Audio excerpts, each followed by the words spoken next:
everyone, and welcome back to the Real Steel Podcast, where we talk all things Pittsburgh Steelers. No BS, just the real steel. I'm your host, Jeff. I am joined, as always, by my co-host, Polt. We're almost halfway through August. Football is in the air. You smell that, Polt? Football's in the air, man. It's an exciting time. That was horrible. But I mean, yeah, I can smell it. You didn't But like that? that sniff was pretty funny. That is a pretty creative, different intro from you, so that's good. But then it's starting to cool down a little bit. Well, not really. I guess it was 90 degrees here again today. But yeah, it feels like football time, and training camp just came to a close today. So that's pretty exciting news. It does really feel like football. It I mean, does. there's a few different things I would probably attribute that to. We've had a couple cooler mornings here, which have Yep. I've woken up and we've gone on a walk, and I'm like, man, I wish there was football on today. And of Yeah. course, the preseason started, so we had a couple games there. There's this. I just kind of started watching this SEC documentary that's on Okay. Netflix, so it's like that's you know, football's in the air, fantasy football, starting to think about drafts, and Hard Knocks is out. I mean, yeah, yeah. it's the start of football season. It's a good month, and it's going to come up on us quick. We have two preseason games left. We got a little bit of time to wait, and then Yeah. sure enough, September 7th is going to roll right around, week one for the Steelers, and man, it's really awesome. So we got a lot of things we can talk about today. Yeah, and you know what's else great about this year? It's or this time of year. It's not just that football's about to start, but it's the fact that everybody's 0-0, and everybody made all these offseason moves, and everybody had the draft, and every single team, all 32, thinks they can win the Super Bowl right now. And I know as fans, especially us, doing this show and giving our opinions to everybody, it can make you look foolish at times. But I think that's the fun of being a fan, right? I mean, you're supposed to support your team and have like full out support and believe every year going to win it all. And so I think this time of year is always fun for that because some of the takes get really hot and that makes it pretty exciting. Yeah, and say what you want. I mean, we know some rosters and some teams are better than others, but like Yeah, you said, it's the off season. As far as I'm concerned, the Pittsburgh Steelers have the same chance as the Kansas City Chiefs, as the New Orleans Saints, right. as any team that's out there, right? 1 in 32. So give us about a 3% chance to win the Super Bowl, Yeah, to make it there. Hey, it's fun, and I it's I do awesome. think over these last few weeks, my energy has kind of been like reinvigorated, and we Yeah, talked about this a little bit last week or last time we talked, but yeah. yeah, I'm excited for this team. It's a new team. Like I'm kind of behind Aaron Rodgers now, and lots of guys to root for, lots of just cool things to watch for. Again, I think I attribute a lot of this. I did watch maybe first Yeah, half of the preseason game, that's awesome. so just kind of seeing a little bit, got me a little excited about it. But hey, it's time. So I know I just said it's over, but I mean, just seeing all the tweets and all of the media reporting on training camp, and they've had a lot of fanfare this year with Pat McAfee being there, with Ryan Clark's The Pivot podcast being there.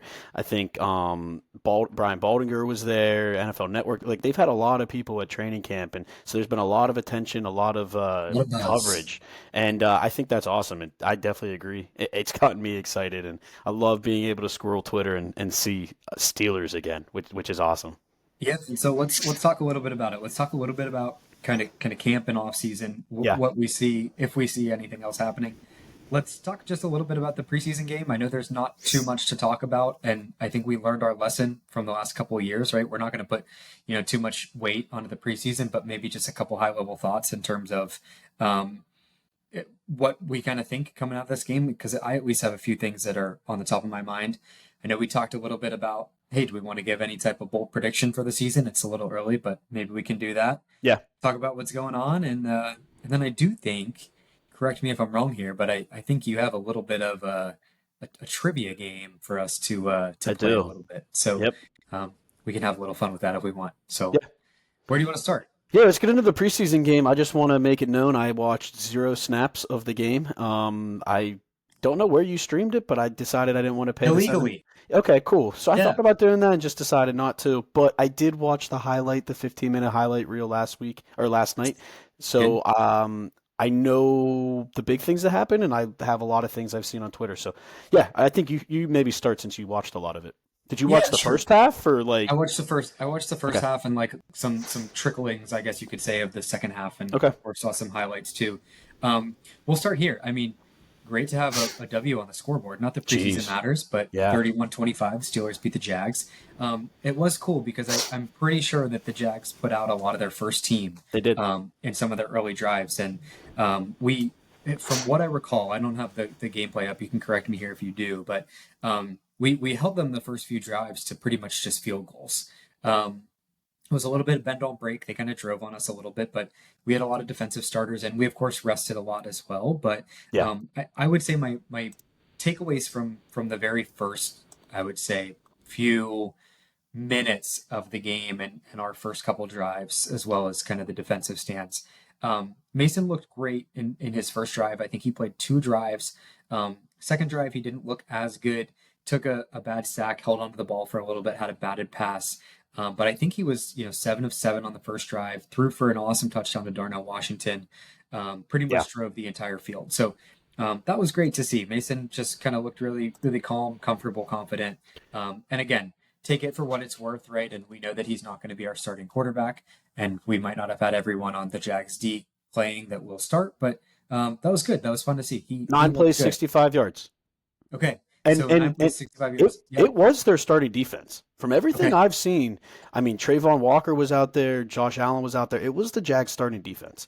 And Yeah, that first drive where we gave up the field goal, the 12 for 44, I believe was the Jags starting offense as well. Trevor Lawrence that's what I played, thought. Brian Yeah. Thomas played, ETN played. They all played. So I think we saw their starters for a series or two on both sides of the ball. Yeah, so it was good to kind of respond and have that gameplay against some of those first teams. So like I said, Mason looked good. The early snaps with kind of that whatever grouping of that first offensive line set was out there looked really good. The protection looked really, really strong. There were quite a few pictures I saw where Mason had a really, really big Man. pocket to pass, Yeah. which was exciting. I think the you know the depth of the line didn't play as well, and we can certainly talk about that. But just in terms of kind of the first grouping of people out there, Darnell Washington looks great, and it was great to see Roman Wilson get some snaps too. So Yeah. I think across the board, from what we saw out of our maybe combination of first/second team offense, I was pretty pleased. I think things looked pretty good out there. So just looking at snap counts, Mason played 15. So he played with 4 of the 5 starting linemen. Spencer Okay. Anderson had to fill in for Sayamalu because Sayamalu, I believe, still hurt. Well, he was hurt. Maybe he just didn't play in this preseason game because of those injuries.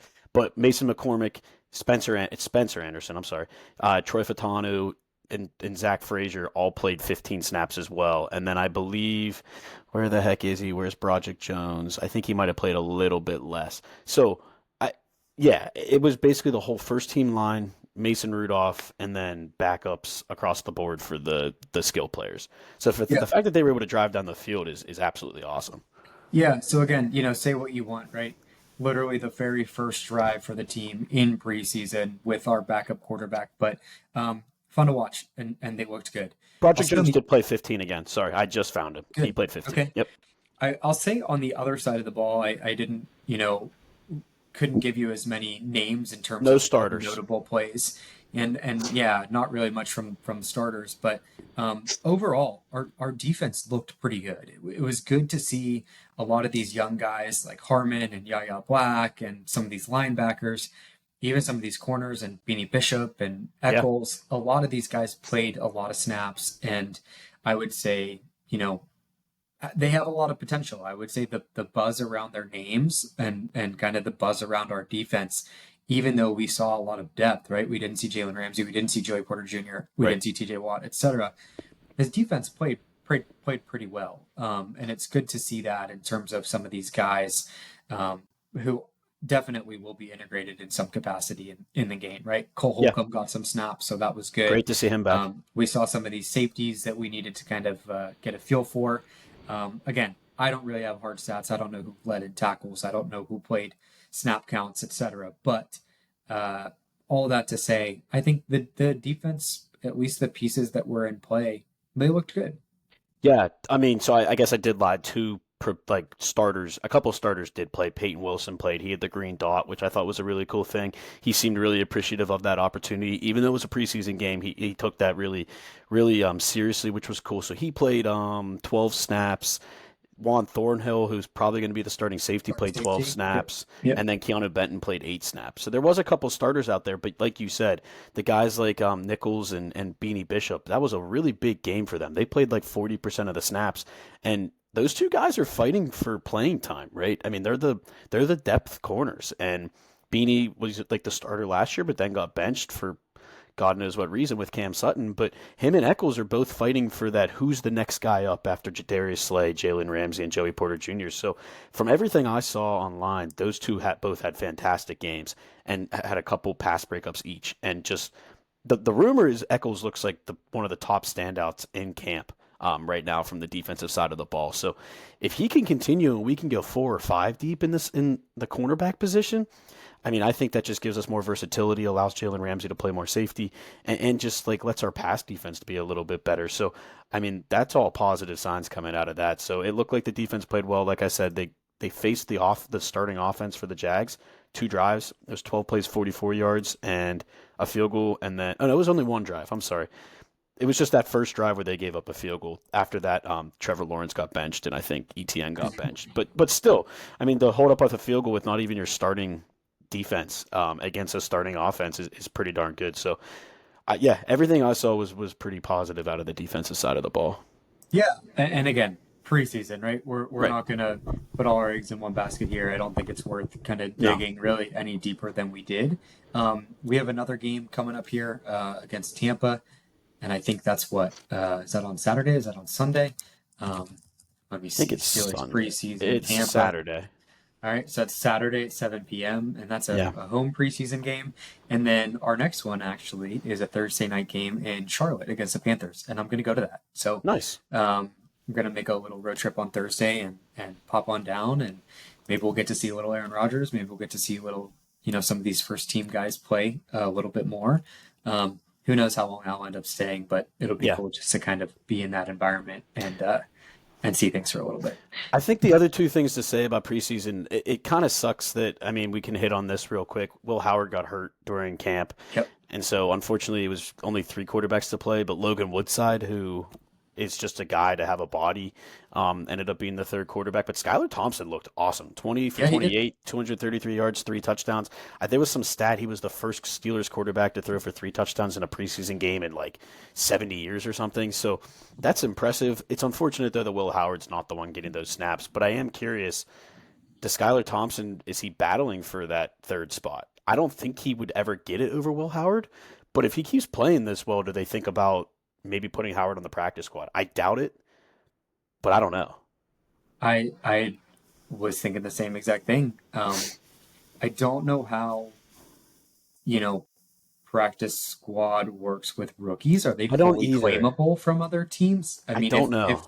if that's the case, then I don't think they're going to risk putting Will Howard on the practice squad and I agree. kind of part ways with a guy like Skyler. I don't think there's really any trade value or anything like that. But it was great point. It's great to see. I mean, he played really really well, and he's certainly going to get more playing time throughout the rest of the preseason because, yeah, like you said, Will Howard's injured. I think for 3 weeks or so, Yep. and unless there's like a trick here and Will Howard they put on IR or they put Right. him on physically unable to play or some weird loophole that Yeah. allows you to bring Skylar Thompson onto the roster.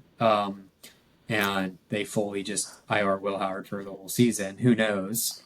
Which I doubt, but maybe. And I did just look it up. You can be claimed as a rookie, so he won't. Skylar Thompson will be the odd man out, unfortunately. But hey, good for him making a stand here and potentially battling for that spot. The other point I wanted to bring up though too was just from watching highlights. I noticed a big difference in the offense, and I'm hoping this translates when Aaron Rodgers is playing in for the rest of the year. It looked like they made a very big emphasis to throw the ball over the middle Yeah. of the field. They did. They did. Like, because there was a deep one to Roman Wilson over the middle. The touchdown to Darnell Washington was over the middle. There was a couple others right over the middle. I feel like we've been lacking that for, I don't know, 3 years now. And if we can start agree. utilizing the middle of the field and Aaron Rodgers, finds his guys, it's gonna be, it could be a really good offense. So hopefully the line keeps holding up. The line looks great. So let's hope that keeps happening and let's utilize the whole field. So good job by Artie in his first preseason game of the year. Yeah, hopefully that holds. I think, part of the pocket holding up was probably a big reason that we saw that. Yeah. Um, one other thing I did want to mention too, I forgot. It was cool to see Caleb Johnson get out there and Kenneth Gainwell as well. Yeah, Kenneth Gainwell looks pretty darn good yeah, in terms of a pass catching back. Caleb Johnson didn't have necessarily a great yeah. game. So what happened? Did he drop a couple? He just didn't really hit holes or didn't really look too explosive. There were a Yeah, couple plays he had, a couple good like outside runs, but he didn't necessarily hit holes hard or yeah, look all that great. But you take that for what it's worth. A guy like Ashton Genty, who is like one of the best running backs and was taken by the Raiders this year, he had like -2 yards on 3 carries or something. So yeah, again, preseason is preseason. They like the skill set that Caleb Johnson has, and supposedly he's had a really good camp. So yeah. we'll see more to come. He's a guy we're going to see a lot more in these next 2 games if we watch and if we see highlights. So I just saw this stat just to wrap it all up, talking about the offensive line. Broderick Jones and Fatanu did not allow a single pressure in 24 combined pass blocking snaps. So, hey, that's a good sign, especially because they faced the two edge guys starters for the Jags. So that's yeah, a good sign. for sure. So let's transition maybe a Yep. little bit into kind of camp Yeah. and just off season here. And I know you mentioned at the beginning here today, which is August 12th, was the last day of camp for the Steelers and Latrobe. And so they're kind of tying up some loose ends there. And then for them, it's really kind of the official start of the season.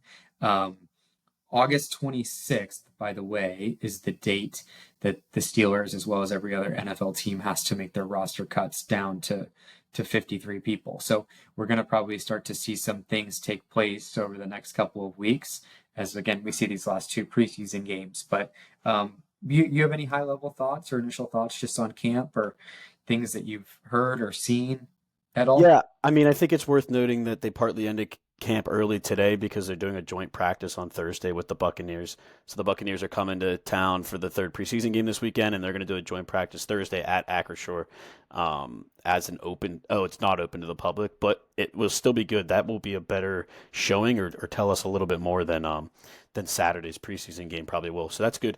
I mean, everything I'm seeing is just. It sounds like the defense is honestly kind of dominating.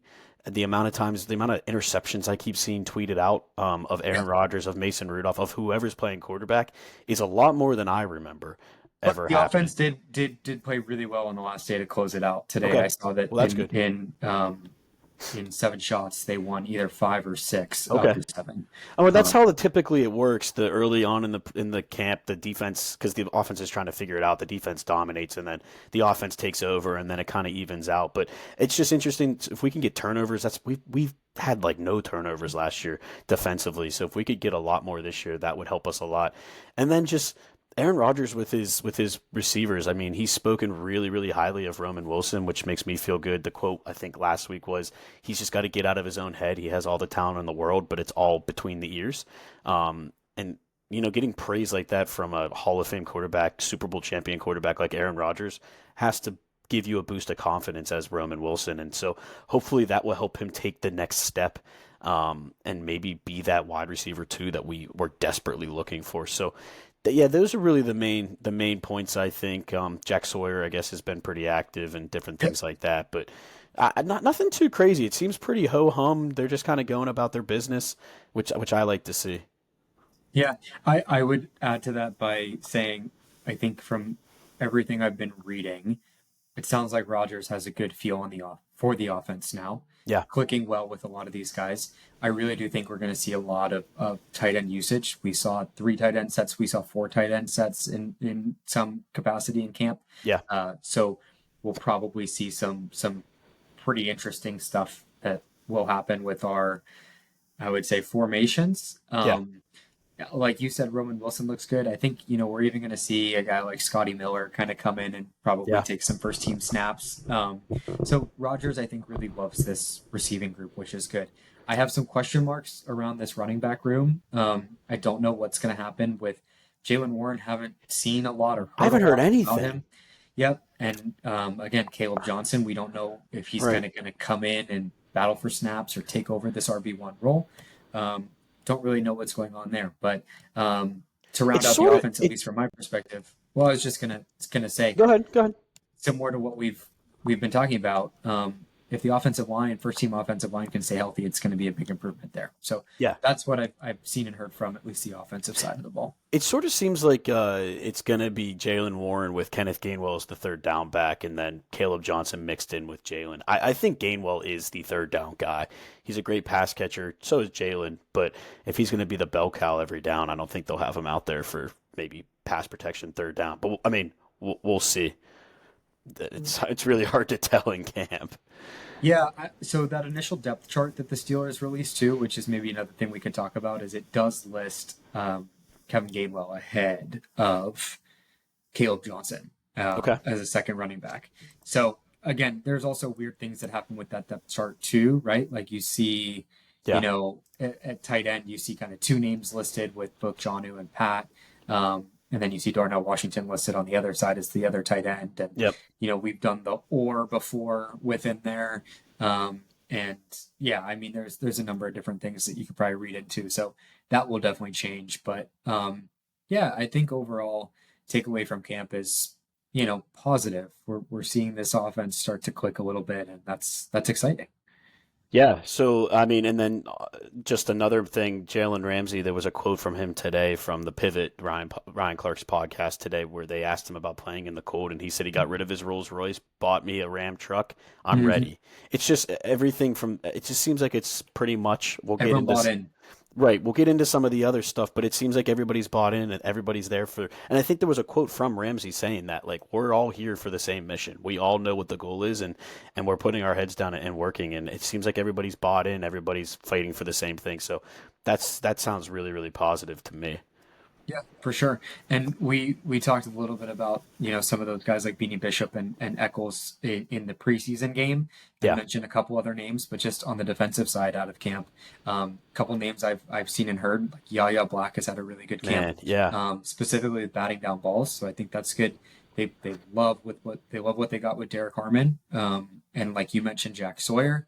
And again, we kind of got to see what happens with a lot of these big name guys at the defensive back role with, JPJ and Jalen Ramsey and Darius Slay. So it'll be a fun way to kind of watch how these guys are going to get sprinkled in and play depending on, how they're reading offenses. So I'm excited. I think good vibes coming out of Steelers camp, with the exception of one thing, which maybe we can talk about.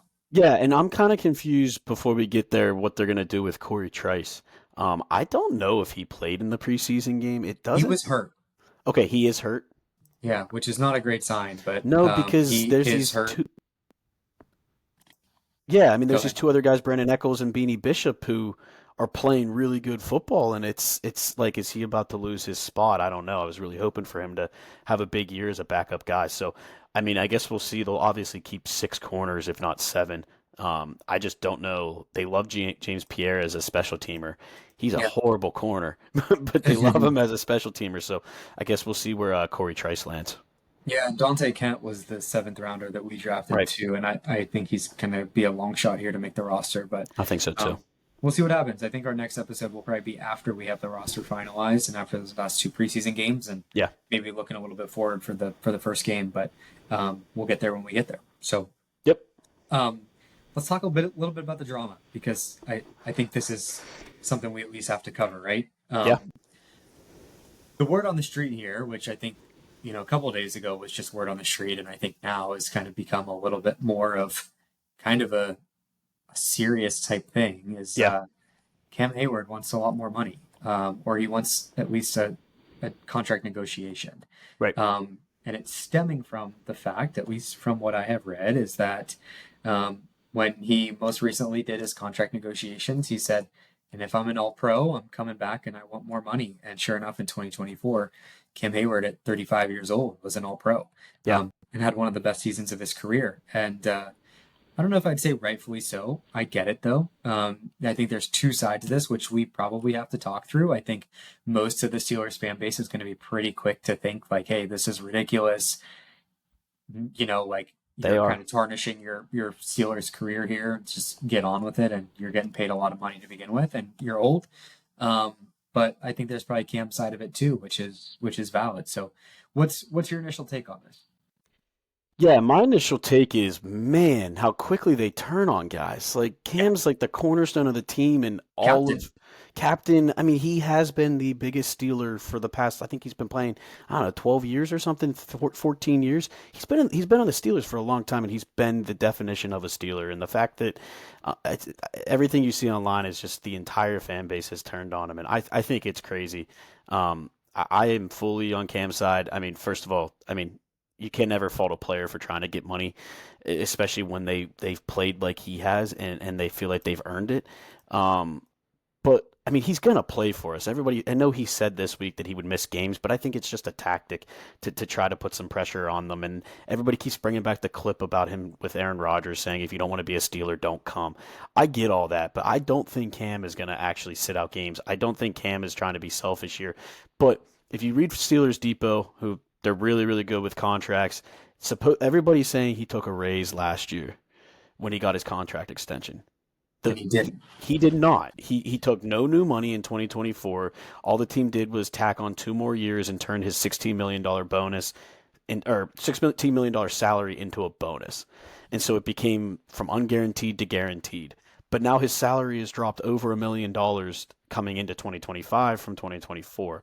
And all he's saying is he bet on himself. He said, when I become an all pro, I'm going to ask for more money. And he became an all pro. And I don't know how you can blame a guy for betting on himself and winning that bet and then being mad that he wants to cash in on it. So I believe Cam Hayward is never going to miss a game. I think he wants a Super Bowl as bad as anybody. Um, but there is a business side to everything, and I think that I mean he's being paid as a 21st highest defensive tackle, and he was an All Pro last year. So I know he's old, and maybe people think he doesn't deserve it, but he definitely does, and we need him on the field. So they better get this done. Yeah, you said a lot of the things that I was going to say, so I'm not sure how much more there is to add, but just kind of where I sit, I don't know if I'm fully as much in the camp as you are. Like it sounds Yeah, like you're really like, yeah, I am. hey, this is, we gotta kind of do it, and it makes total sense. I don't think I'm 100% on that side, but I don't think I'm with a majority of the Steelers fan base. It's like, Yeah, come on, this is ridiculous. Let him walk. Don't pay him. Whatever. Right. I think you yeah, brought up a really good point. You said 21st. I saw something that said 22nd. Not that that right. matters, but if he's paid in the 20 somethings of defensive tackles, and Yeah, this is the fourth time. Last year was the fourth time he's been an All Pro. Also, another little nugget here on Cam Hayward. He's only had one season where he's missed a regular season game due to injury since 2017. So wow. he's a guy that stayed pretty much remarkably healthy. Um, and he's a great presence on this team. So I don't see why the Steelers shouldn't just go in and kind of work with him and make some adjustments. I Yeah, don't think that Cam is vouching or looking to be in the top five or maybe even the top 10. Who knows? But no. there's guys that are making double what he is. And so I think that this is what happens when the markets, get reset by certain players. So Yeah, I do think that he probably does warrant getting a little bit more money, and these for him, yeah, just because he's rich or he makes a lot of money, like doesn't necessarily mean that he's overpaid. right. And I think that's a big component of it. And these guys' careers are really fragile, right? Like one thing can happen, and so Cam doesn't know when the end of his career is going to be, and I get it. I guess what I'm saying is like again, I'm not fully on his side and I don't Yeah. fully like support him, but I get it and I see where he's coming from. And so it'd be great if something like this just kind of goes away and yeah, maybe there's a little bit more that happens in terms of money Yeah, for him. and I think I don't know. I understand people are saying he's supposed to be the epitome of a Steeler, and he's making 15 million. Why is he asking for more? Like that's just being greedy. But it's all about perspective, and the perspective is these football players make lots of money, and like 15 million is not that much money for an NFL player. So sure, he's greedy for a blue collar worker or one of us, but for his peers and his coworkers, it's not really being all that greedy. So I think it's kind of a weird perspective to have to be mad at him for that. The other thing is, it sounds like he's not really asking for a whole lot. It sounds like he basically said if they just turn some of his roster bonuses like for next year into a signing bonus this year, or give it to him guaranteed, like he'd be perfectly okay with that. I don't really think he's trying to break the bank and make the Steelers, lose all their cap for the year. I think he's trying to just, secure a little bit extra money this year before maybe his last season ever. Like he might go out after this year for all we know. That's partly why I'm on his side. That's what I've seen here. Move some of his 2026 up to 2025, and then talk about 2026 a year from now, or just guarantee his 2026 salary next year. Like he supposedly in a press conference said that like he'd be okay with those two options. So we'll see how it plays out. I agree. It's a distraction we don't want, and we hope it gets resolved soon, which I think it will. But yeah, I'm fully on Cam's side. He's still around. I don't. He doesn't need to be practicing at training camp. Yeah, hopefully it gets resolved because the other rumor here is that Boswell's kind of doing the same thing, which is Yep. pretty unfortunate. I will say, whatever Bos has or hasn't been doing has been completely overshadowed by Cam because I haven't really seen much around Bos's name. I Nope. don't really know where that sits. I was just trying to find the tweet that said like where he like was on the list, and I couldn't even find it because nobody cares. But I pulled it up. He's one, two, three, four, five, He's six, 11th in terms of kickers, is Yep. what I'm seeing. Yep. He's 11th in terms of kickers. And my comment on Boswell is if that whatever that man wants, you have to give it to him. He won us Yeah, 2 or 3 games himself last year, and he's one of the just most bought his reliable jersey. kickers. Did you? Hmm. I was going to ask you that because you have the same problem as I have. Every time you get a jersey, they leave. I just got a Minka one, and I Kenny Pickett, which that was a bad decision. But I need to get a new jersey too. So Boswell's a great one. To believe, like you can only think about how me seeing that news made me feel after I made that purchase. So That's fair. um, I really thought a number 9 Boswell jersey would Did live you go on for black a or long white? time. So I went black. I just went kind of classic black, not the block letters or anything, just Yeah. kind of the standard jersey.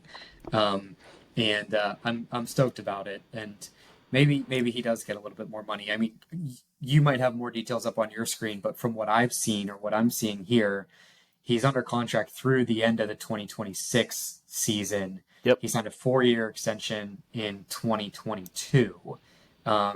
And he's making pretty much $5 million a year, which, again, as you said, is 11th among kickers. I don't know what the salary of the highest kickers are, but He's um, he's like 1.5 million off the yeah. top kicker a year. So to me, like yeah, that seems like easy money if you I have some I mean wiggle I room.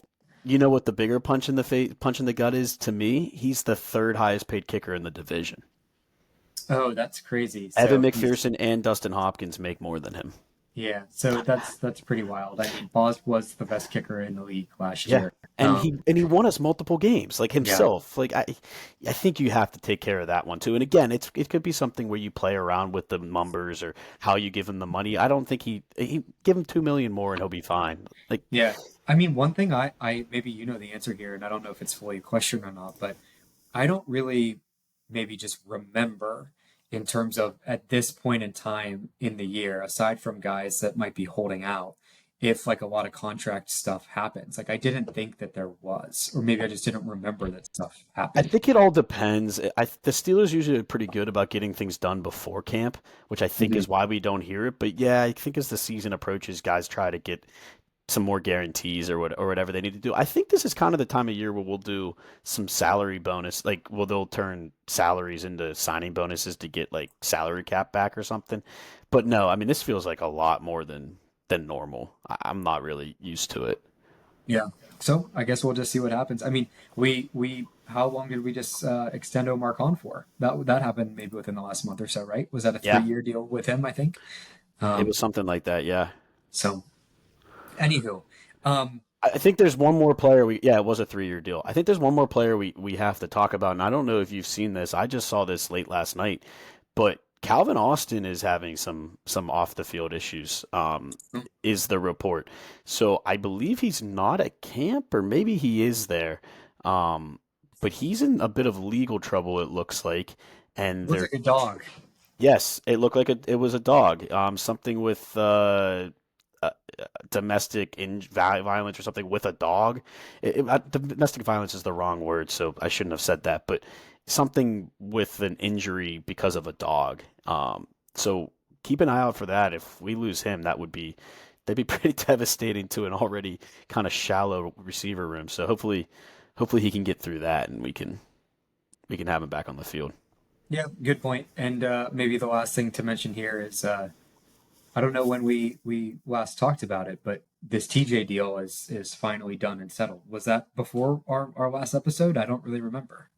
I don't remember. I think it wasn't. No, because I feel like you were pretty worried about it. Yeah, or maybe I honestly don't remember. But Me good news neither. there is TJ is locked and loaded and making a lot of money now. So that's And he pretty good. got what he deserves. And we don't have to deal with the mess that Jerry Jones is making down in Dallas about his edge rusher. So Yeah, yeah, glad to have that one done. for sure. Okay, so let's tie a bow on this. I think maybe two more things we can get to. Yeah. Um, you mentioned, at least to me a little bit ago, is bold predictions on both sides of the ball. I don't know if it's too early to do that or if you're prepared to do that, but I do have a couple bold predictions of my own. So if we want to go there, we certainly can. I didn't prepare anything, but I could definitely come up with something, but maybe you should go first. Okay, well, I'll give you these kind of two preliminary thoughts that I think I have learned in the past 2 years we've done these pods that are our hot takes or our bold predictions, as we call them, are usually pretty freaking bold. I think we hit Yeah. like maybe 2 out of 15 last year or something like that. It's pretty Collectively, bad. maybe like a few out of 30 or something. So Yeah, it's pretty bad. we didn't do too hot. I'm going in with we're gonna call it bold predictions, but I think that there's some good logic here, and I think that they're pretty reasonable. Um, my offensive bold prediction is that I think our tight ends this year are going to have more touchdowns than our receiving room. I like that. Um, I think that our receiving room is going to be primarily led by DK as we can expect. You just mentioned Calvin Austin, but I would hope and think that he might be able to get some of these downfield touchdowns or big plays, explosive plays. Maybe we get a guy like Roman Wilson involved. Maybe there's a little pop from some of these other guys, but Yeah. I really believe that, Darnell Washington in particular is really going to be heavily utilized. We saw it in the preseason. He's had a lot of buzz around his name in camp. And I really do think that Aaron Rodgers likes having a really, really big target in him and being able to see him. Darnell Washington has had some really, really reliable hands as Yeah. well as being a really good blocker. So I think we're going to see him in a lot of red zone packages. We haven't heard or seen much about Jonnu Smith, but we know he's extremely talented. And of Yep. course, we know what we have with Pat Fryermuth. So I would be willing to go out on a limb and say, as my bold prediction for the offense, I think our tight ends are going to have more receiving touchdowns than our wide receiver room. I like that. I don't think that's all that bold, which is good. Like you said, we need to be a little less bold. I know you had mentioned this to me a few weeks ago. You wanted to bet before the season Darnell Washington over on touchdowns. I just looked. I don't see anything on Mm. DraftKings yet, but I'm sure it will come. Yeah, I'm waiting to see that. I mean, if it's like a 2.5 line or something like that, Yeah. or even 3.5, like I'm gonna take the over. I really Yeah. just have kind of a gut feel that he'll be involved. Like he might have a couple multi-touchdown games. Again, we're talking about the Pittsburgh Steelers who have had what less than 20 passing touchdowns the past 500 They're years. It seems so like. bad. But what Aaron Rodgers have last year, 38 or something. So Yeah, we'll see what something like that. happens. We'll see what happens. Okay, I guess I can give one. And I feel like this is less bold too, but again, that's a good thing. I'm going to say the Roman Wilson becomes the clear number two wide receiver by like halfway through the year. And I really could see him getting close to like 700 receiving yards or something like that. I think we're going to throw the ball a decent, I mean, we're going to play through the run, but there was a lot of play action in that preseason game. And it seems like that's how we want to be operating with run and play action. And I think Roman Wilson could be really important with that, especially like you said, it's going to be the tight ends and then it's going to be DK, and they're going to double DK just because he's really our only option. And I think Roman Wilson takes some of that advice that Aaron Rodgers gave him and takes that to heart and shines through it. So I think Roman Wilson becomes the clear number two. And I'll even throw in the 700 receiving yards. That's even a little more bold, but All right, I like it. Defensive side, yeah, perhaps a little more bold. I don't know, but uh, I'm gonna say that Peyton Wilson leads our team in tackles. I love that. From what I saw last year, he was fourth. Patrick Queen was first, and then I think we had a couple safeties sprinkled in between or some D backs at two and three. Um, I think Peyton Wilson is going to have a really, really stellar sophomore year, and I'm excited just to see him play. I think he's a dog, and I fully believe that he has if he's playing every snap, as he probably will, he's going to be a difference maker. So I think that he has the potential to lead our team in tackles next year. So that's my defensive bold You prediction. said he was fourth last year. I think so. Do you think Cole Holcomb, now that he's back, gets any does he take any snaps from Peyton Wilson? I was thinking that same exact thing, right? Because from an inside linebacker perspective and outside linebacker perspective, it's different. You don't have those guys. Like those are really, really distinct Yeah, positions. And I think like Peyton Wilson and Cole Holcomb are really like they play the same exact position. So it's not yeah, like you're gonna have both of them on the field for a lot of different no, plays. Um, right. maybe you will, but I don't know. What I can say is Cole Holcomb started the preseason game um, against the Jags, and that was the first time he kind of started a game since 2023. True. Um, and I don't know. I think Peyton Wilson has the edge right now. Oh, he definitely Might does. Cole Holcomb might take some snaps away for sure, but I don't know. Okay, I just was curious. Okay, mine is gonna be. I'm struggling here, but I'm gonna come up with something. I I don't know if this is bold, but after last year, maybe it is a little bit. I'm gonna say I thought about doing like a cornerback interception thing, one of them to lead the league in interceptions, but I couldn't pick one. I think TJ's gonna lead the league in sacks. Is that Yeah, not bold enough? I think that's pretty bold. I mean, I think he might be in the He, he, top two or three in terms of favorites to do so. But like I the mean, question here's my thought is that process. production going to stay? Well, Yeah, so here's my thought process. Last year he was riddled with injuries, and the last, I guess, is it 2 years? He's kind of not been.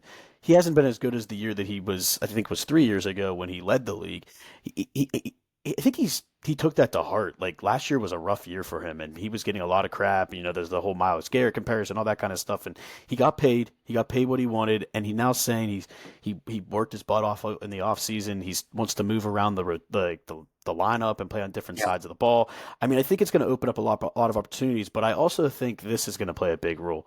I think having Jack Sawyer and Nick Herbig be on the team as these guys that are going to play and I think produce will give him a little bit more rest. And I don't think he's going to have to be on the field every single snap. And so I yeah, think that could make him fresher as a pass rusher. Because if you think about it, last year we only had three guys. We didn't really have that fourth guy. And then Highsmith got hurt, TJ got hurt, Herbig got hurt. Like all these guys were getting hurt that they never really had the trio. But now I think they have four. And I think that's going to help TJ stay a little fresher and maybe be better late in games. So I think TJ wrecks havoc and gets back to his old ways and leads the league in sacks. That might be a little bold, but hey, what is it? that's my boy. 18 plus, 18 and a 18 half. What's your plus. line? Oh, Over under 18 and a half. I think to lead the league, he's gonna have to go over that. Wow, so more than one a game. Yeah, I think he's gonna have to go over that. All right, mark it down. These are our bold predictions as of August 12th. I like it I'm sure we'll have more for the next one. for sure.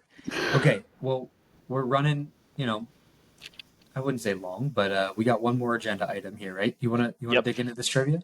Yeah, you want to do it? Let's do it. Why All not? right. We'll probably embarrass ourselves, All but right. Yeah. So why don't you hopefully, give a little background here and at least share what this is about? yeah. So hopefully we don't embarrass ourselves. But my one of our listeners, Connor, my friend, uh, Cowboys fan. So that's not real great. But What? yeah, he's a Cowboys fan. But he thought it'd be fun if he wants to apply to be the producer. Told him there's not really a lot of money involved with that, but sure. Yeah, if he wants to. So he said he thought it'd be fun if we did some trivia. And I said, yeah, let's do it. So he made up a question. I'm reading it right now for the first time, so I had Okay. no prior knowledge of this either. And we're just going to work through it together and see what we can do. So I'm taking notes over here. We'll figure it Okay. out. All right. There's 10 players. It's 10 players that Ben Roethlisberger threw the most touchdowns to. Okay. So this is fun. It's a Yeah. Steelers history kind of thing. So Doable. Let's Let, go back and let's forth just get because 10 total, and then we don't need any order. yeah, and let's go back and forth so we're not like screaming things at each other. So, Okay. why don't you start? I mean, I'll take the obvious one. Antonio Brown has to be on the list. Okay. Um, I'm gonna go Heath Miller. That was probably my number two. Okay. Um, touchdown passes thrown to. I mean, do we go back to like the Hines Ward days? I would I say would think so. probably. Yeah. Yep. Okay. Okay. I'm gonna say Santonio Holmes. That's a great one. And I'm gonna follow that up with, I think Mike Wallace. Mike Wallace is probably in there for sure. Right? So now we're at five. We're halfway there. This is when it Yeah. starts getting tough. Maybe we need to talk some of this through. Yeah. So I think we're gonna start to get into like a little bit of yeah. We can stop here and start to get in some of these other positions. So think about tight ends for a second. Matt Spaeth could be in the conversation. I think he would be like the next big one. But I don't know if he was a big touchdown guy, right? Like he's not going to be as much as Heath. So do you Um, think, where do you think, so Pat didn't play that many years with him. So Pat's yeah. probably So not up there. right. So I think if a tight end is on the list after Heath Miller, it's probably going to be Matt What about Spaeth. Vance McDonald? No, Vance McDonald. I think maybe had like 5 touchdowns, including that awesome one Oh, against but San Francisco. but that one was awesome. That one should count for 100. I agree. Okay, moving on. So Running backs. I'm gonna asterisk Matt Spaeth All here. right, all right. I'll mark it down. Um, I feel like Le'Veon Bell Oh, should be in the conversation. yeah, you're right, because he caught a lot of passes. Okay, Um, I like would Le'Veon. so other running backs, I think like, and I don't think a lot of these guys are necessarily pass catchers, but I go to like Willie Barker, Jerome Bettis, Rashard Mendenhall. Yeah. Um, I just don't really know. Um, and who was the guy we had from? He played on the Panthers for a long time. The running back, Oh, I'm D'Angelo Williams. D'Angelo Williams. So What he ab- wasn't a Steeler for all that what long, about right? James Conner?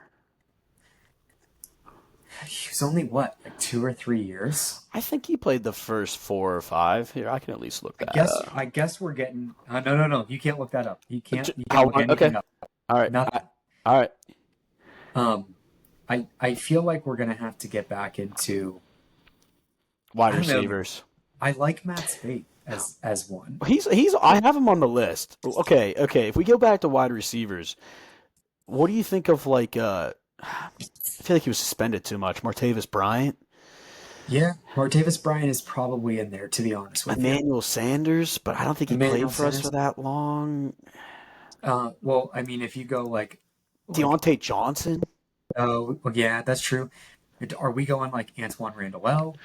I don't feel like he was on the team for all that long. not with. Um, I feel like not with Ben. yeah, not with Ben. I mean, I like Martavis Bryant. I think Martavis Bryant is going to be in there. Okay, I'm down for that one. Okay. So if we keep Matt Spaeth in, we have 8. Okay. What about Juju? Yeah, I don't know how we forgot that. I mean, Juju had an unbelievable couple years. Yeah, I think he has to be on there. Like, because Juju was the end of AB, and he was like really our big thing until some of these I think newer it. bums. I think Juju has to be on there. Yeah. Yeah. Okay. So then we're looking for one more. Do we think of running back? Do we think it is Pat? I don't think it's Pat. Pat probably doesn't have more than 5 to 10 with Ben. I would love to know what these numbers are. I think they are on this sheet of paper where the Okay. answers are. I think he has them on here. I'm also now questioning Matt Spaeth a lot. Me too. I mean, So we have room for 2, but we got to find 2. some of these, I like that we said Mike Wallace, Juju Smith-Schuster, Yeah. Martavis Bryant, Antonio Holmes is definitely in there. Um, Oh, some of these I other. didn't put Deontay Johnson on here. So I think like right now, just based out of guys that we've said, Emmanuel Sanders and Deontay Johnson are who I think Yeah, of. I agree. I mean, Deontay was the number one. Like, it went from Juju to Deontay, and Yeah. that was kind of in the Big Ben era. Um, Emmanuel Sanders seems like it could be like he was with us for a while for the early part of his career, like Until they in kind of traded peak him. Ben Yeah, era. Yeah, he was peak Ben era. Like that was right before the Killer Bees, right? Was Emmanuel yeah, Sanders, yeah. and like we had, do you think Plex is on there? I doubt it. I was thinking that myself, but I doubt it. I don't think he was with us long enough with Ben. Yeah, like I feel like he was done by the early or the mid 2000s or before. He might have had like a year or two with Ben. Yeah, Um, because we went from, I feel like we went from what? We went from Plex and Antoine Randall L, Heinz Ward into Mike kind of the Wallace. Santonio Holmes, Mike Wallace. Yep. And then we had like the Martavis Bryant, Antonio Brown, and then Emmanuel into AB. Sanders, Yeah, yeah. and So then it went Juju, Deontay. Yeah. yep. So I like this. So here's what I have. You can cross reference this. Yep. AB, Yep. Heath Miller, Heinz Ward, Santonio Holmes, Mike Wallace, Le'Veon Bell, Martavis Bryant, Juju Smith-Schuster, Deontay Johnson, and Emmanuel Sanders. That's 10. That's who I got. I'm good to lock it in.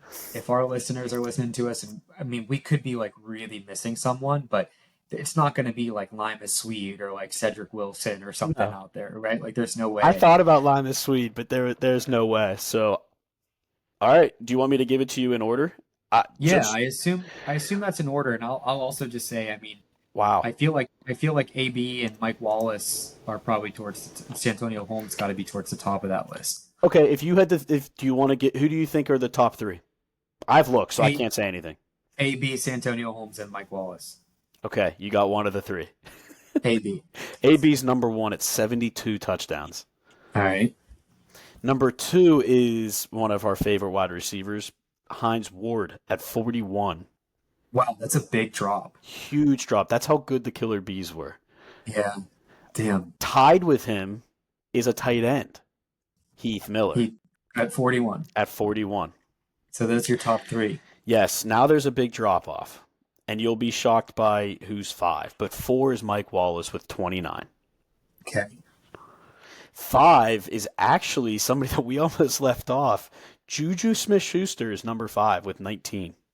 I wasn't gonna leave Juju off. Good. I actually kind of forgot about him, to be honest with Yeah. you. Then six is Santonio Holmes, All right. This is starting to worry me now because 19. How many does Santonio have? 17. Okay, so that's not that many. No, nope. The rest are pretty. Yeah, the rest are in the teens range, basically. All right, let's hear him. Seventh is Deontay Johnson with 15. Wow. Okay. Martavis Bryant had 14. So he's eighth. He's eighth. I'm gonna skip 9 because 9's what we got wrong.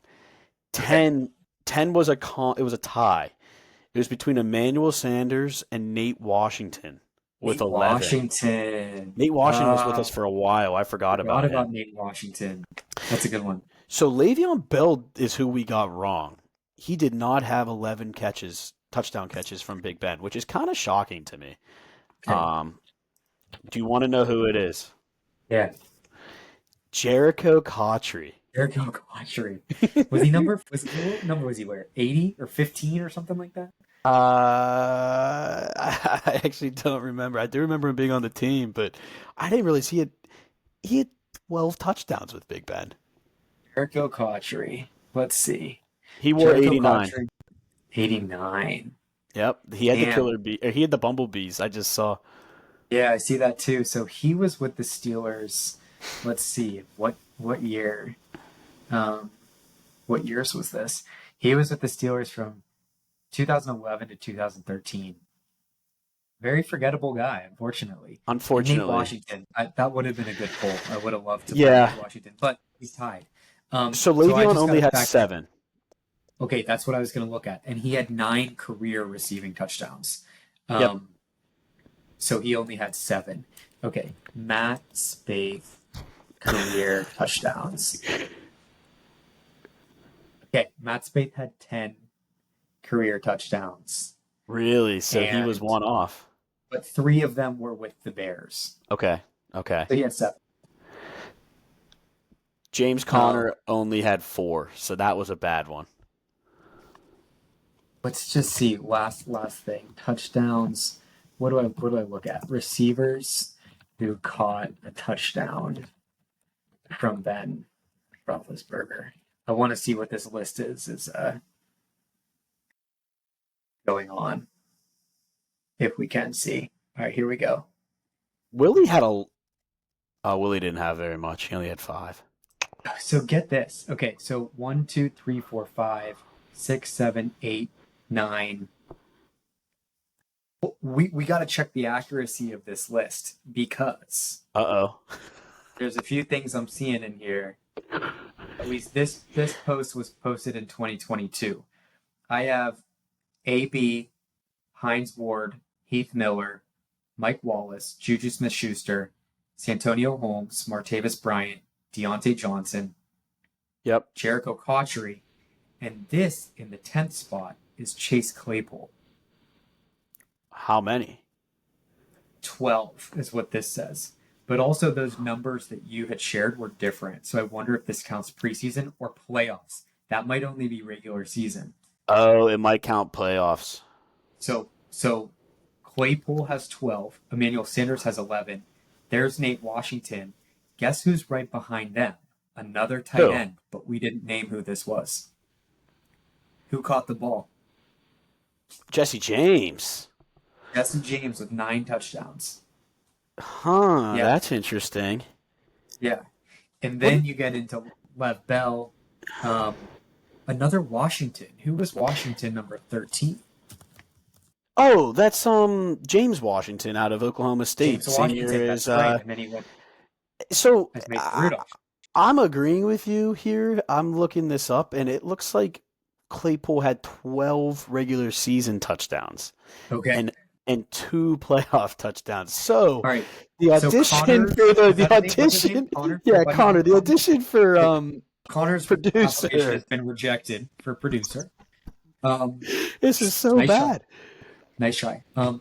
Really cool stuff though. Here, hey, but that was that was still a fun activity though. Yeah, let me just read out a couple more of these that we just to kind of pull out here.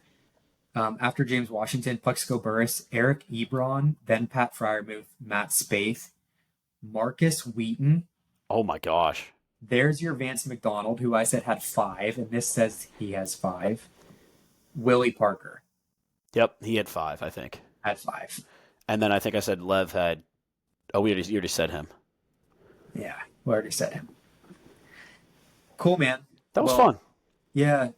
Shout out to Connor, whose application has been rejected. Yeah, that's pretty embarrassing. We'll move forward. So if anyone's interested in applying to be our producer, let us know. You do have one test, which is give us a trivia question that is accurate, somewhat a good poll that we can fact check, and we'll test the accuracy, and we'll move on. Yeah, I like that. Cool. Well, good episode, good talking. Yeah. Any updates from your end? I would say we'll plan to get another episode out there. Yeah. In that last week of August, first week of September, if things align. Yeah. Before the first game for the Steelers. We'll do our final big preview for the season and really give our predictions. I'll come up with a list of stats for us to go over again, and we'll see. We'll wait till then. Hopefully, hey, fingers crossed, no injuries until then. Injuries. No injuries. That sounds good. Cool. Well, thanks everyone. We appreciate you listening, watching. Tune in again. We'll see you soon. Thanks everyone. Peace.